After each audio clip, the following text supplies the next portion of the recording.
श्री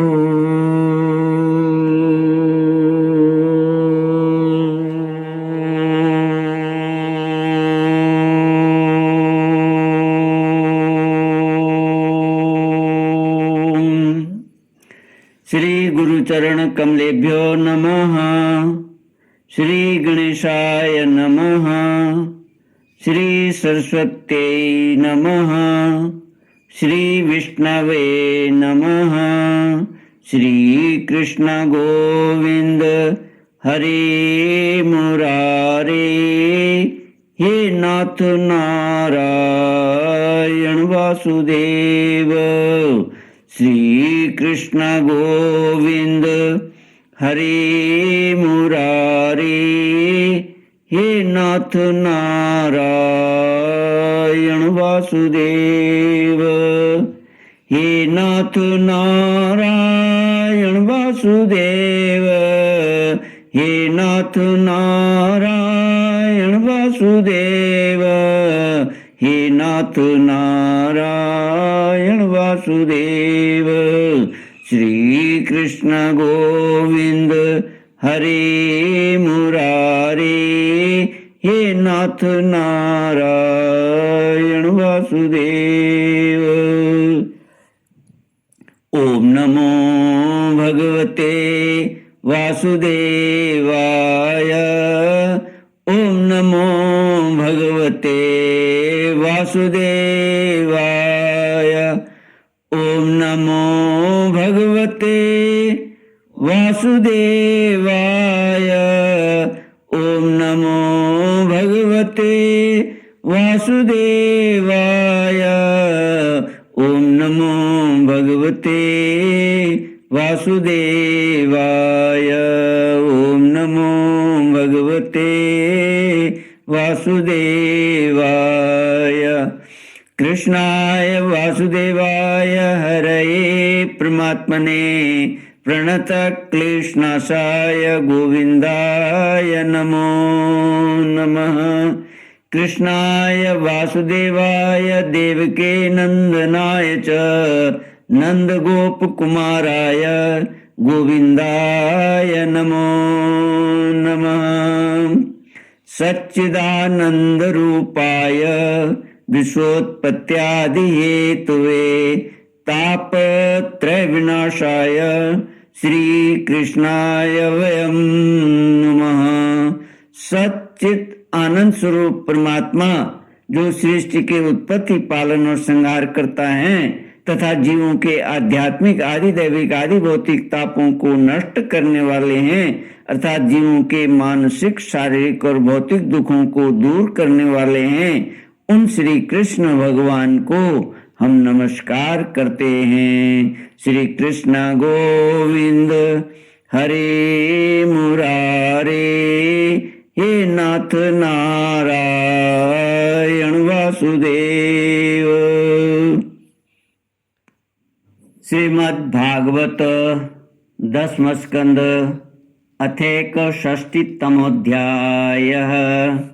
श्री शुक उवाच एकैकशस्ता कृष्णस्य पुत्रान् दशाबलाः अजीजनन्ननमान् पितुः सर्वात्मसम्पदा गृहाद्दनपगं वीक्ष्य राजपुत्र्योचितं स्थितं प्रेष्ठं न्यस्मंसतः स्वं स्वं न तत्तत्त्वविदः स्त्रियः।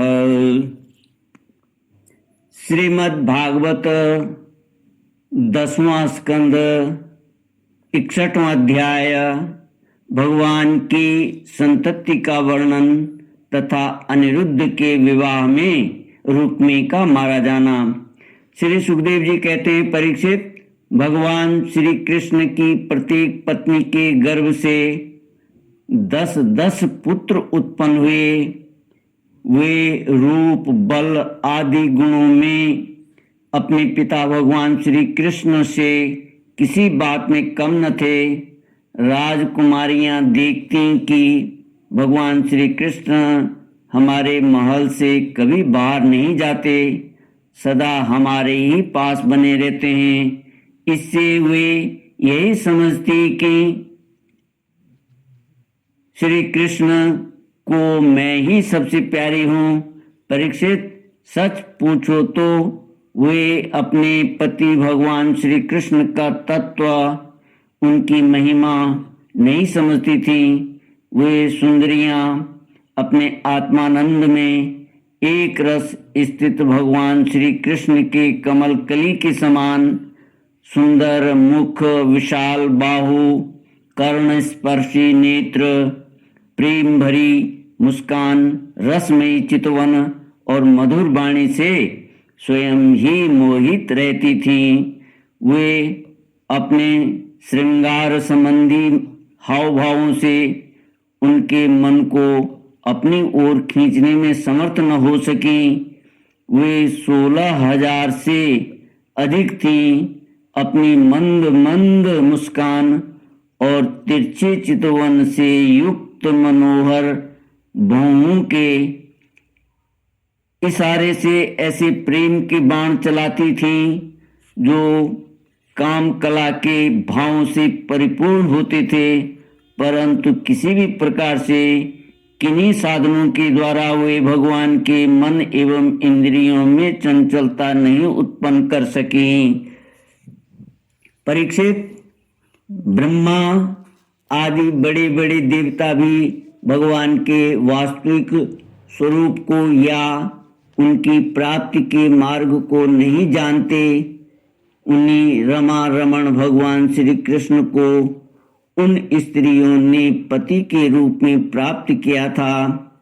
अब नित्य निरंतर उनके प्रेम और आनंद की अभिवृद्धि होती रहती थी और वे प्रेम भरी मुस्कुराहट, मधुर चितवन, नव समागम की लालसा आदि से भगवान की सेवा करती रहती थी।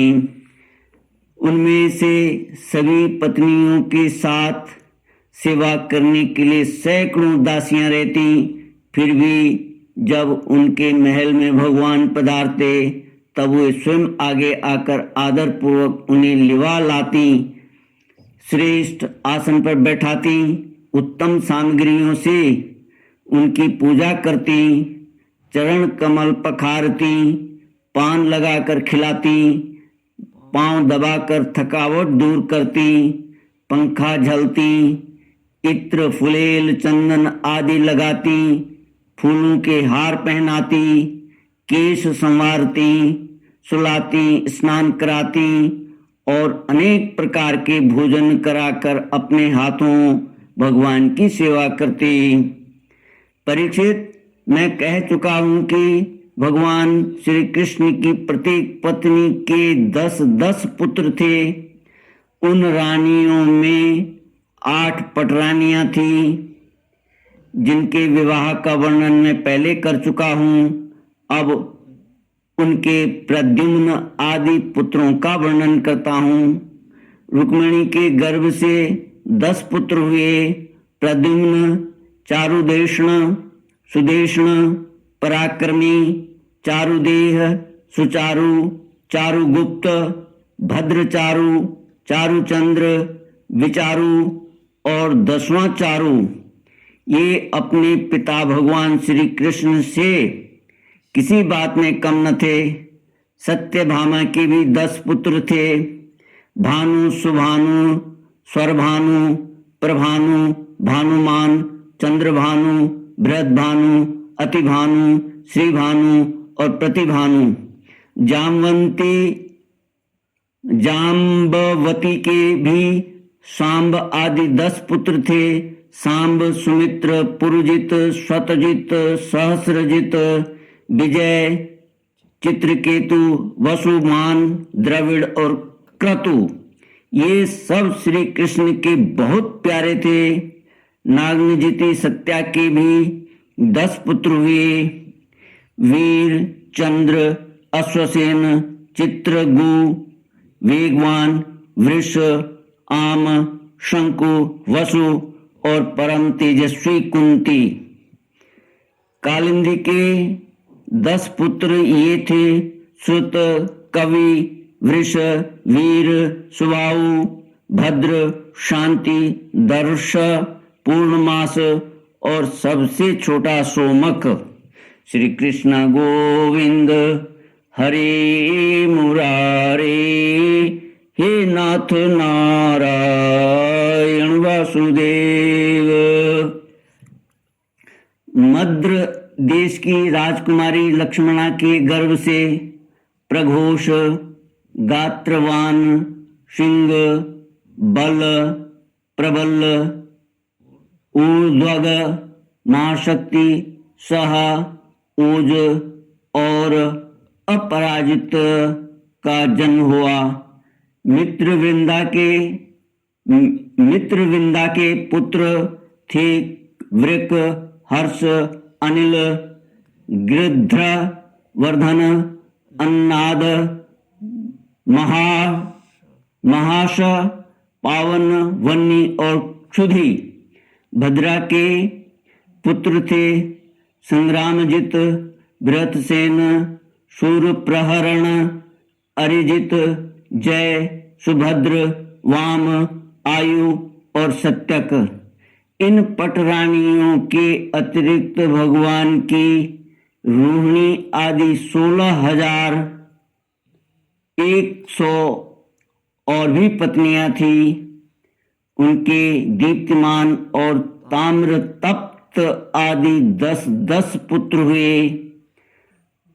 रुक्मिणी नंदन प्रद्युम्न का मायावती रति के अतिरिक्त भोजकट नगर निवासी रुक्मी की पुत्री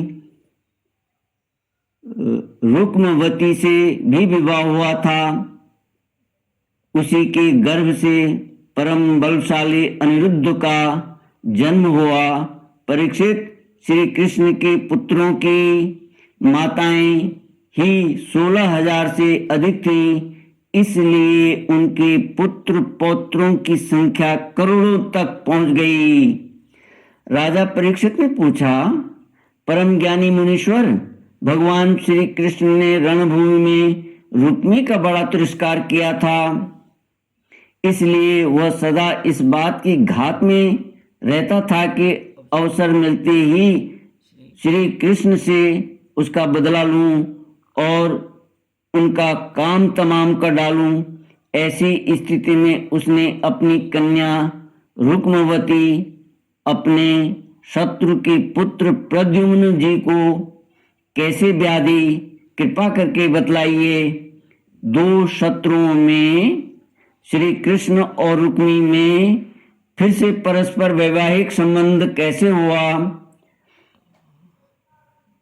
आपसे कोई बात छिपी नहीं है, क्योंकि योगी जन भूत, भविष्य और वर्तमान की सभी बातें भली भांति जानते हैं। उनसे ऐसी बातें भी छिपी नहीं रहती जो इंद्रियों से परे हैं, बहुत दूर हैं अथवा बीच में किसी वस्तु की आड़ में होने के कारण नहीं दिखती। श्री सुखदेव जी कहते हैं, परीक्षित, प्रद्युम्न जी मूर्तिमान कामदेव थे। उनके सौंदर्य और गुणों पर रीझ कर रुक्मवती ने स्वयंवर में उन्हीं को वरमाला पहना दी। प्रद्युम्न जी ने युद्ध में अकेले ही वहां इकट्ठे हुए नरपतियों को जीत लिया और रुक्मवती को हर लाए। यद्यपि भगवान श्री कृष्ण से अपमानित होने के कारण रुक्मी के हृदय की क्रोधाग्नि शांत नहीं हुई थी, वह अब भी उनसे वैर गांठे हुए था। फिर भी अपनी बहन रुक्मिणी को प्रसन्न करने के लिए उसने अपने भांजे प्रद्युम्न को अपनी बेटी ब्याह दी। परीक्षित, 10 पुत्रों के अतिरिक्त रुक्मिणी जी के एक परम सुंदरी बड़े बड़े नेत्रों वाली कन्या थी। उसका नाम था चारुमती। कृतवर्मा के पुत्र बलि ने उसके साथ विवाह किया। परीक्षित, रुक्मी का भगवान श्री कृष्ण के साथ पुराना वैर था, फिर भी अपनी बहन रुक्मिणी को प्रसन्न करने के लिए उसने अपनी पौत्री रोचना का विवाह रुक्मिणी के पौत्र अपने नाते दौहित्र अनिरुद्ध के साथ कर दिया। यद्यपि रुक्मिणी को इस बात का पता था कि इस प्रकार का विवाह संबंध धर्म के अनुकूल नहीं है, फिर भी स्नेह बंधन में बंधकर उसने ऐसा कर दिया। परीक्षित, अनिरुद्ध के विवाह उत्सव में सम्मिलित होने के लिए भगवान श्री कृष्ण, बलराम जी, रुक्मिणी जी, प्रद्युम्न, सांब आदि द्वारकावासी भोजकट नगर में पधारे। जब विवाहोत्सव निर्विघ्न समाप्त हो गया, तब कलिंग नरेश आदि घमंडी नरपतियों ने रुक्मिणी से कहा कि तुम बलराम जी को पासों के खेल में जीत लो। राजन, बलराम जी को पासे डालने तो आते नहीं, परंतु उन्हें खेलने का बहुत बड़ा व्यसन है। उन लोगों के बहकाने से रुक्मिणी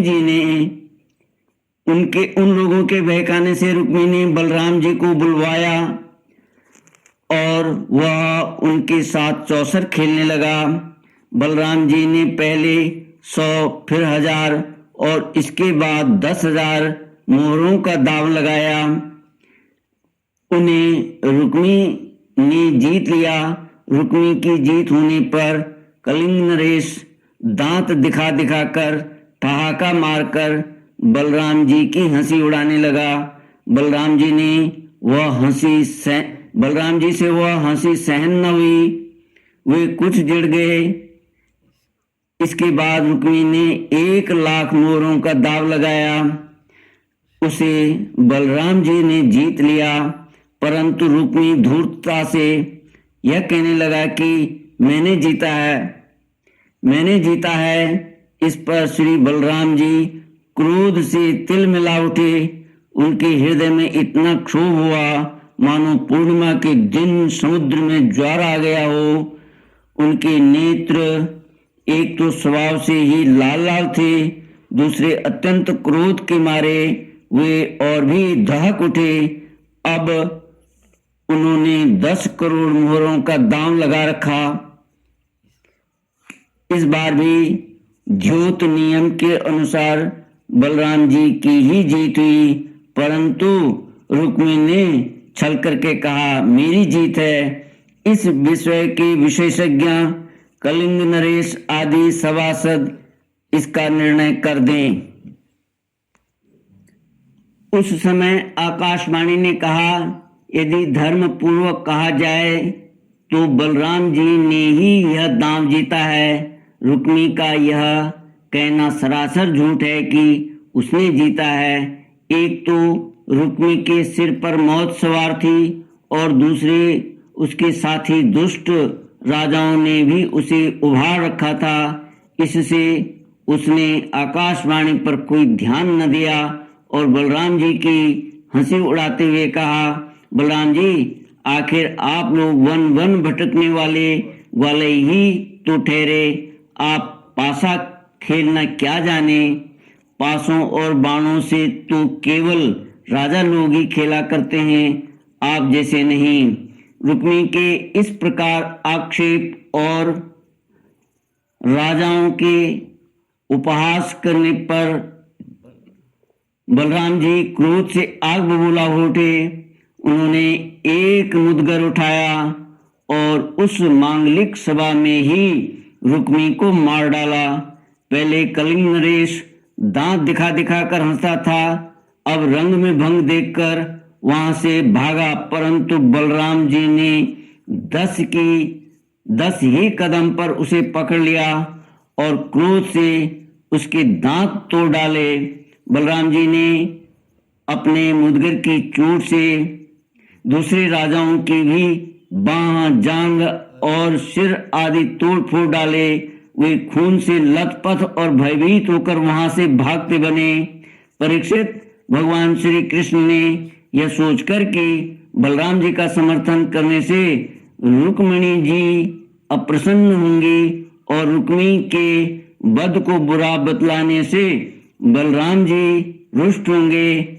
अपने साले रुक्मी की मृत्यु पर भला बुरा कुछ भी ना कहा। इसके बाद अनिरुद्ध जी का विवाह और शत्रु का वध दोनों प्रयोजन सिद्ध हो जाने पर भगवान के आश्रित बलराम जी आदि यदुवंशी नवविवाहिता दुल्हन रोचना के साथ अनिरुद्ध को श्रेष्ठ रथ पर चढ़ाकर भोजकट नगर के द्वारकापुरी में चले आए। श्री कृष्ण गोविंद हरे मुरारे, हे नाथ नारायण वासुदेव। इति श्रीमद्भागवते महापुराणे पारमहंस्यां संहितायां दशमा स्कंदे उत्तरार्धे अनिरुद्ध विवाहे रुक्मिवधो नामेक षष्टितमोऽध्यायः। ओम पूर्णमद पूर्णमिदं पूर्णात् पूर्णमुदच्यते पूर्णस्य पूर्णमादाय पूर्णमेवावशिष्यते। ओम शांति शांति शांति। हरि ओम। श्री गुरुभ्यो